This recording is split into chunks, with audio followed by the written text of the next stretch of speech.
네, 안녕하세요. 1월 19일 와플 더치. 오늘 함께 읽으실 본문은 출애굽기 32장 17절부터 35절의 내용입니다. 오늘의 본문을 아주 간단하게 요약을 해드리자면 이스라엘이 금송아지를 만들어 놓고 우상 숭배를 하자 그 모습을 본 화가 난 모세와 하나님께서 이제 징계를 하는 장면이다 라고 간단히 요약할 수 있을 것 같은데요.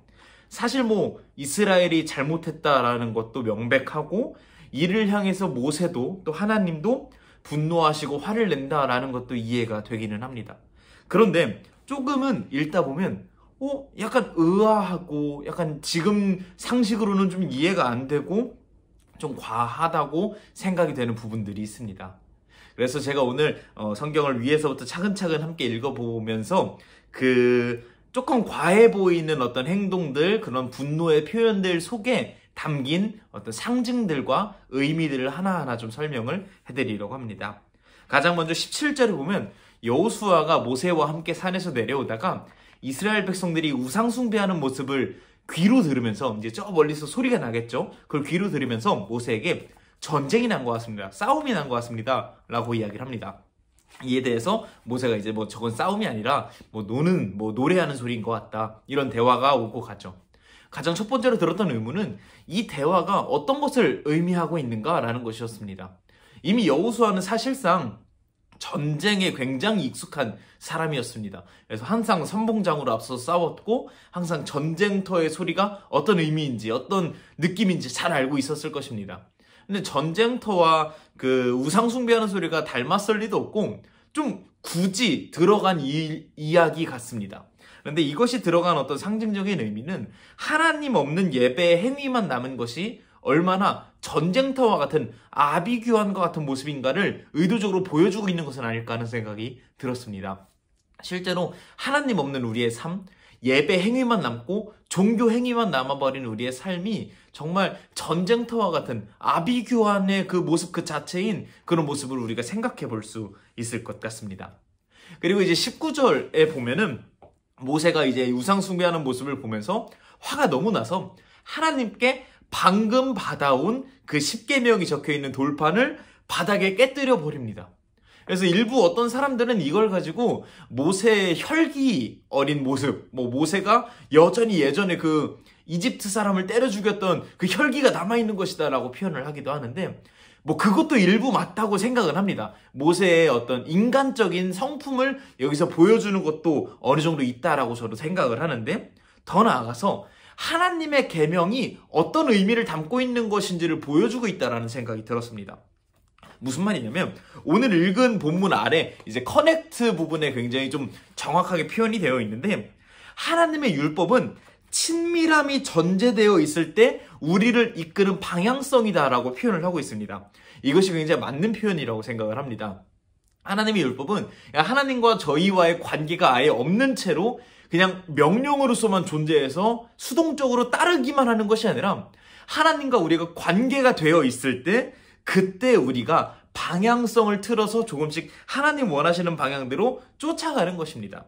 즉 하나님과 관계 맺어 있을 준비가 안 되어 있는데 계명을 갖다 주는 건 아무 쓸모가 없다라고 판단했던 모세가 깨뜨려 버림으로써 그걸 상징적으로 표현한 것은 아닐까 하는 생각이 들었습니다.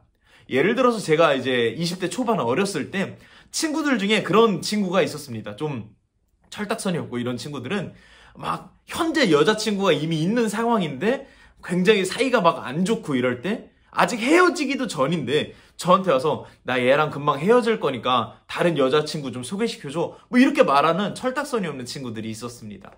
이런 친구들을 보면 여자친구를 소개시켜주고 싶을까요? 전혀 그렇지 않죠. 이미 다른 관계를 시작할 준비가 되어 있지 않은 것인데 정확한 관계 청산을 하지 않은 상태에서 이렇게 막 무분별한 관계를 맺는 것 이러면 좀 잘못된 것이겠죠. 지금 이스라엘의 모습이 하나님과 관계 맺을 준비가 되어 있지 않은데 계명만 갖다 주는 건 소용이 없었기 때문에 아마 계명을 깨뜨린 것은 아닐까 하는 생각이 들었습니다. 그리고 20절에 보면은 조금 의아한 모습이 또 나타납니다. 우상 숭배로 바쳤던 그 금송아지를 다 녹여서 물로 희석한다, 물에 섞은 다음에 그걸 마시게 하라는 겁니다. 이거 굉장히 좀 제의적이고 좀 이해할 수 없는 행위이지 않을까 싶습니다. 그런데 이것 역시 의미를 좀 생각을 해보자면 내가 우상숭배했던, 내가 섬겼던 그 금송아지가 물에 섞여서 내 몸에 들어오고 그게 내 배설물로 배출되는 그걸 보면서 아, 내가 얼마나 덧없는 것을 섬겨왔는가, 얼마나 의미 없는 우상숭배를 했었는가라는 걸 깨닫게 하려는 그런 모세의 방법이지 않을까 하는 생각도 들었습니다. 그리고 21절부터 24절에 보면 아론의 비겁함이 나오는데요. 이것은 그냥 단순히 아론이라고 하는 한 사람이 너무나 비겁하다라는 것을 보여주는 모습보다도 명실공히 대제사장이라고 할 수 있는 이 아론조차도 여전히 미몽 속에 빠져있는 모습을 보면서 이렇게 백성 탓만 하는 그런 아론의 아둔함을 보면서 지금 이스라엘 전체가 얼마나 영적인 상태가 별로인지, 영적인 상태가 타락에 빠져있는지를 보여주는 대목이 아론의 비겁함이다라는 생각이 들었습니다. 그리고 마지막으로 25절부터 29절까지가 가장 이해할 수 없는 대목이 나오는데 하나님 편에 설 사람 나와! 라고 해서 레위 사람들이 나오고 그들이 자신의 형제, 친구, 이웃을 이제 죽이는, 3,000명이나 죽이는 이해할 수 없는 그런 형벌이 등장을 합니다. 이걸 보면서 사실 저는 어떻게 이해해야 되나 고민이 많았는데 신학자들의 의견을 보니까 이렇게 해석을 하는 경우가 있더라고요. 어떤 해석이냐면 지금 현재 출애굽기의 어떤 그 현재 이스라엘 백성들이 글자 써있는 문자 그대로 해석해봤을 때 남자만 60만 명 정도 될 것이다라고 성경에서 적어놓고 있습니다. 근데 그 중에서 3,000명이라고 한다면 굉장히 3,000명이라는 숫자가 절대적으로는 굉장히 많지만 60만 명 중에 남자만 60만 명 중에 3,000명이면 굉장히 좀 적은 숫자라고 할 수 있지 않겠습니까?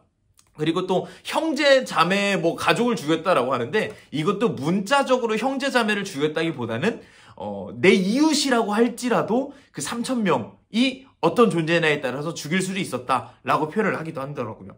이건 무슨 말이냐면 여기서 말하는 3,000명이라고 하는 숫자는 하나님을 배반하고 그 금송아지를 숭배할 때 열렬히 막 숭배하고 다른 사람들을 꼬드기고 했던 주동자들을 의미하는 것이다 라고 표현하더라고요.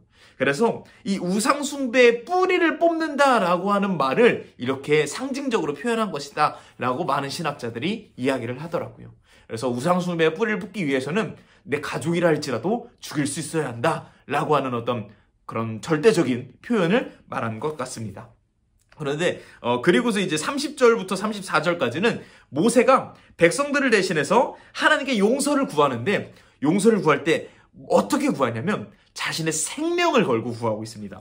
오늘 본문 말씀을 보면 32절, 30절, 32절, 33절 이렇게 보면은 하나님 저들을 용서해 주십시오. 내가 그렇게 하지 않으시려거든 하나님의 생명의 책에 나를 지워주십시오라고 할 정도로 자신의 생명을 걸고 이스라엘 백성들의 용서를 대신 구하고 있습니다. 그런데 뒤에 부분 이제 33, 4절, 34, 5절 이렇게 보면은 모세가 하나님께서 모세의 말을 듣자마자 모세의 말대로 행하는 모습을 볼 수가 있습니다. 이것을 가지고 생각해 볼 수 있는 건 지금 모세가 하나님께 저들을 용서해 주십시오라고 비는 그 마음은 어쩌면 하나님의 마음과 동일한 마음일 수도 있겠다. 너무나 용서하고 싶지만 또 반대로 너무나 큰 죄를 지은 저 이스라엘 백성들을 향한 하나님의 마음들이 담겨져 있다라는 생각이 들었습니다. 이렇게 말씀을 쭉 해석해 놓고 나니까 저는 오늘 말씀을 두 가지로 분류할 수 있구나라는 생각이 들었습니다. 17절부터 29절까지는 죄인인 상태의 우리 그리고 회개의 과정이라는 생각이 들었습니다. 전쟁터와 같은 죄인의 상태인 우리의 마음이 하나님과 친밀한 교제를 할 수도 없고 하나님이 원하시는 방향성대로 따라갈 수도 없었던 우리의 죄인된 모습이 나의 얼마나 내가 금송아지 같은 부질없는 것을 섬겨왔는가를 깨닫고 여전히 미몽 속에 빠져있는 것이 아니라 나의 죄악된 모습을 뿌리째 뽑아내는 그 과정들 17절부터 29절은 내가 회개하는 그 과정을 보여주는 것이구나 라는 생각이 들었고요. 30절부터 34절은 무엇을 의미하는가? 예수님의 날 향한 구원을 그리고 있는 것이구나 라는 생각이 들었습니다.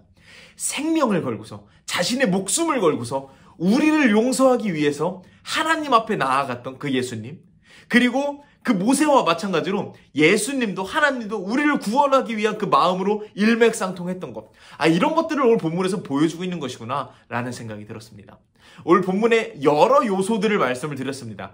각 요소들을 자신의 삶에 비유해 보면서 내 마음이 전쟁터와 같구나. 혹은 내 마음이 하나님과 친밀하지 않구나. 혹은 내가 그런 배설물과 같은 헛된 것들을 섬기고 있었구나. 이런 것들을 생각해 볼 수도 있을 것 같고, 내 우상이 뿌리째 뽑혀야겠구나. 혹은 나 때문에 생명을 걸고 내 용서를 위해서 하나님 옆에 나아가신 그 예수님을 생각해 볼 수도 있고, 여러 가지를 적용해 볼 수 있을 것 같습니다. 어찌됐든 간 오늘의 말씀에 있는 다양한 부분들을 하나하나 접목해 보면서 나의 삶에 하나님의 마음이 다다를 수 있기를 바라면서 그렇게 오늘 하루를 시작할 수 있는 저와 여러분이 될 수 있으면 좋을 것 같습니다. 감사합니다.